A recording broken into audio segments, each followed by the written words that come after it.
subcommittee that has the jurisdiction to investigate anything. We're an oversight, investigative subcommittee. We've been into Wall Street problem, IRS problem, Enron problem.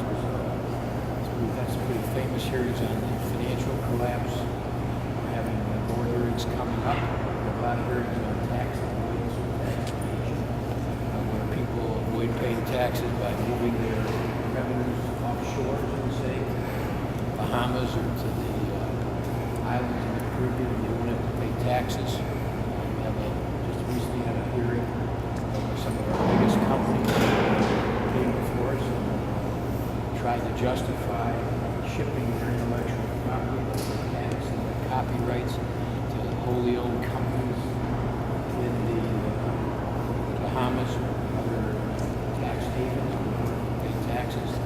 So this is a situation where they earn the money in the United States, where they develop their products in the United States, where they have tax credits to help them develop products in the United States, and then when the revenue came in from the United States, they avoid paying taxes on it by using gimmicks to ship that revenue, in this case to Puerto Rico, where they're paying a 1% tax instead of a 30% corporate tax, which they're supposed to pay. This is a big issue, the question of revenue coming into the Treasury of the United States. So we're now facing sequestration, which is a big fancy word, which means across the board cuts on just about every federal program. And the main reason that we're facing a tight deficit situation is not spending on programs like education and healthcare. Even healthcare is a big problem. The real problem we have is the entitlement programs in terms of spending. Social Security and Medicare, so healthcare is a problem. But it's also because our revenue is way down as a percentage of the economy. The federal government is taking in more money. You say, well, we took in more money than last year. That's true. But as a percentage of the economy, we've gone way down. It's typically 19% of the gross domestic product in the United States comes from the federal treasury to do all the things that the federal government does. We're now at about 15%. That loss of revenue is in part caused by tax avoidance by corporations in the United States avoiding paying taxes to the Treasury instead of finding these gimmicks to avoid paying taxes by sending the revenue to these tax havens. So that's a big part of what we're investigating and handling. So that's kind of a quick word about me. Let me try to put this question. Back to it.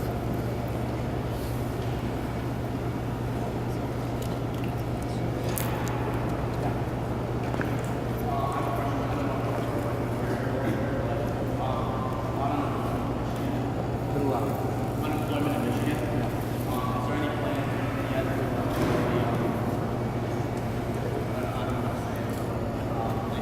that in Michigan? Sure. Most of the work on the economy in the United States, and specifically in Michigan. Our economic all of us fight to try and find a way to save the field. We work very hard for new jobs and all kinds of things. Technologies in terms of biotechnologies, healthcare technologies, energy technologies, are major focus. There's a lot of future jobs in those technologies. Science, engineering, education is a big focus of ours, so that's going to be a big source of future jobs. Anything which involves new technology, which will give us a competitive advantage over the other countries, particularly Asian countries, is what our focus is on. That includes in education. Education is going to be essential. Higher education, technical education, will be essential in terms of future jobs. Anything involved in education to help students learn new technologies or technologies themselves, research and development, tax credits, grants for new technologies. I'll be going to Louisiana tomorrow, visiting a place where Michigan State's technologies, energy,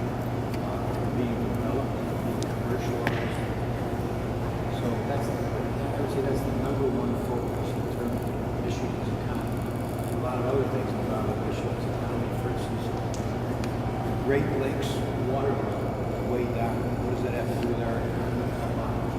Because our harbors in Michigan become harder and harder to get into for ships.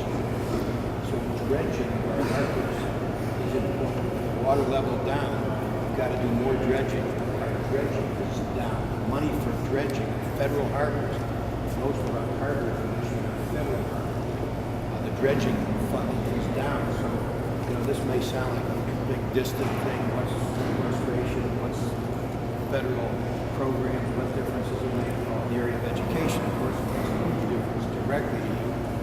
If the so-called sequestration happens next Friday, a week from this Friday, it will affect education. We would lose teachers. We would lose, for instance, higher education. We would lose a lot of money in higher education.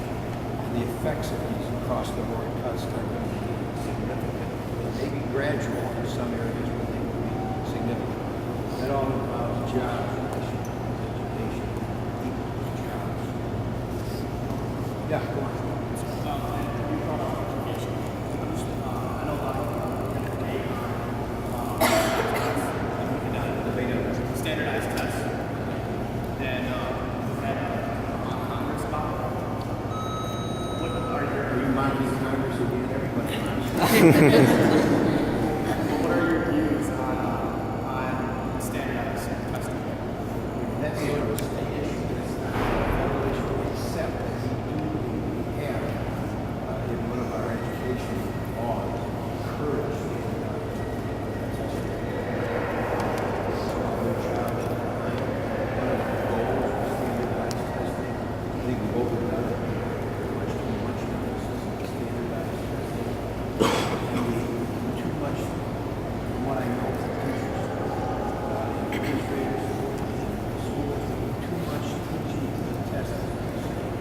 instead of teaching to help students become better, whatever it is become better at, focus too much on doing well on standardized tests. So I'm not in favor of standardized tests as we're used to overemphasized. Yeah. What's your opinion on the right to work? I'm very much opposed to the right to work bill. I think if people benefit from unions, they don't have to be a member. No one has to join it. That's not the issue. Because you don't have to join an issue, a union, excuse me. What you do until this law came about, you have to contribute to some of the costs of the union that they have in administering the union, negotiating contracts, because you're benefiting from it. So I don't believe that people who benefit from something should get a free ride, just like anything else in their community. Everybody ought to contribute to what is in the community in terms of cost. Everybody ought to contribute to the roads, to the fire departments, police departments, schools, and so forth. Because we're all part of one community. A place where you work is a small community. And again, I don't believe people should be forced to join a union, and they are not, and were not before this law came along. But in terms of contributing to the costs of benefit that go into producing the benefits, I think everybody ought to contribute to those costs. They're called fees. They're not union dues. They're called fees because you don't have to join the unions. Yeah. What is your outtake on marijuana? Marijuana? Yes. Should we tax it to help the economy? I don't. First of all, I believe that we ought to allow prescription marijuana for people with severe fee. I believe in medical marijuana. There was a ballot issue in Michigan a couple years ago, which decided in Michigan that we would permit the use of marijuana for legal purposes. There's doctors who are licensed physicians who want to prescribe marijuana because they believe as physicians that it reduces pain. And I think we should let them do it and let them do it. That's a big leap. It's illegal under federal law, marijuana, even for pain relief, is illegal. I think that's a mistake. We want to change the federal law to allow prescription marijuana.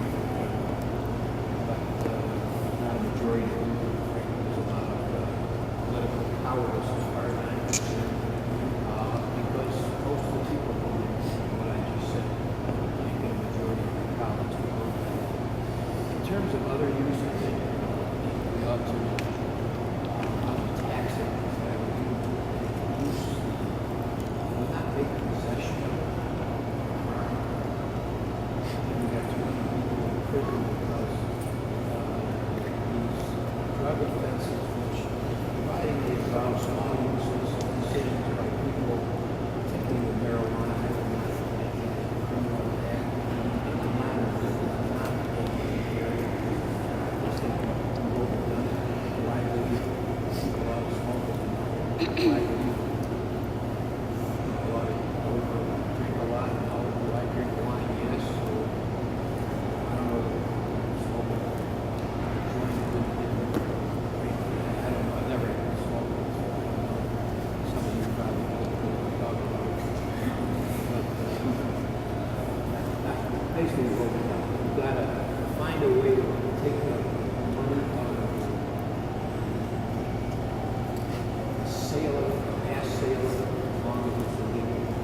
But I just think we should go over All right, let me try one more. Yeah.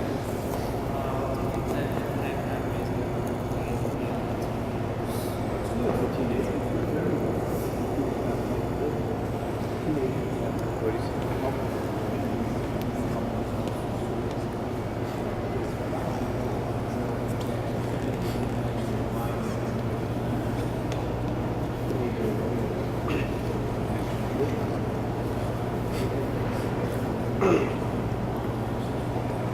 I would put an inflation index in there.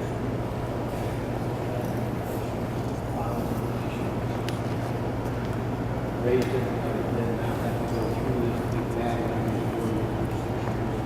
raise it, inflation rate.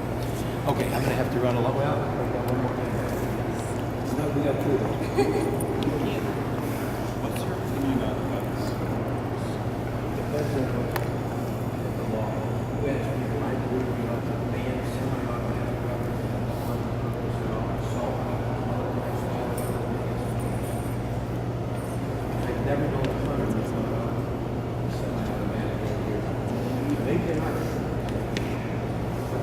I don't do this as the campus knows it with the take away people's right to bear arms. Just as much baloney as we said we want to take away people's right to a machine gun. You have no right to own a machine gun, by the way. What about the Second Amendment? What happened to the Second Amendment? Well, machine guns were banned, and the courts said it's okay. And there's no sporting money for a machine gun. The cops want us to get these military-style weapons off the streets. They endanger people, and I very much favor and voted for banning these assault weapons and these military-style weapons. Again, they have no sporting purpose. Same thing with the clips. There's no reason you need to put 20 bullets. And these weapons, the difference between walking into a school with a pistol or a rifle and shooting somebody, the difference between walking into an assault weapon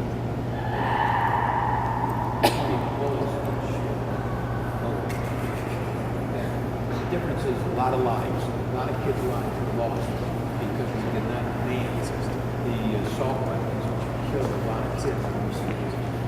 So I'm in favor of banning the weapons that have no sporting purpose. I'll always protect the right of sportsmen, hunters, and rifles and pistols. That's not the issue. The NRA, the National Rifle Association, when we banned machine guns, opposed the ban. So they are, in my view, they have taken an extreme position on this issue. We do things that are aimed at what kills people. And our military style weapons, just protect the rifles, shotguns, and pistols. I think the people will support it. In any event, I do favor that kind of restriction. Last question. I know you initially helped propose the NDAA, but then added an additional section. Where do you currently stand? What was the additional section? Something about Americans not being subjected to National Defense Authorization. No, I know it's the National Defense Authorization Act. I'm trying to read it. I'm just asking where you currently stand in that. Well, the act is a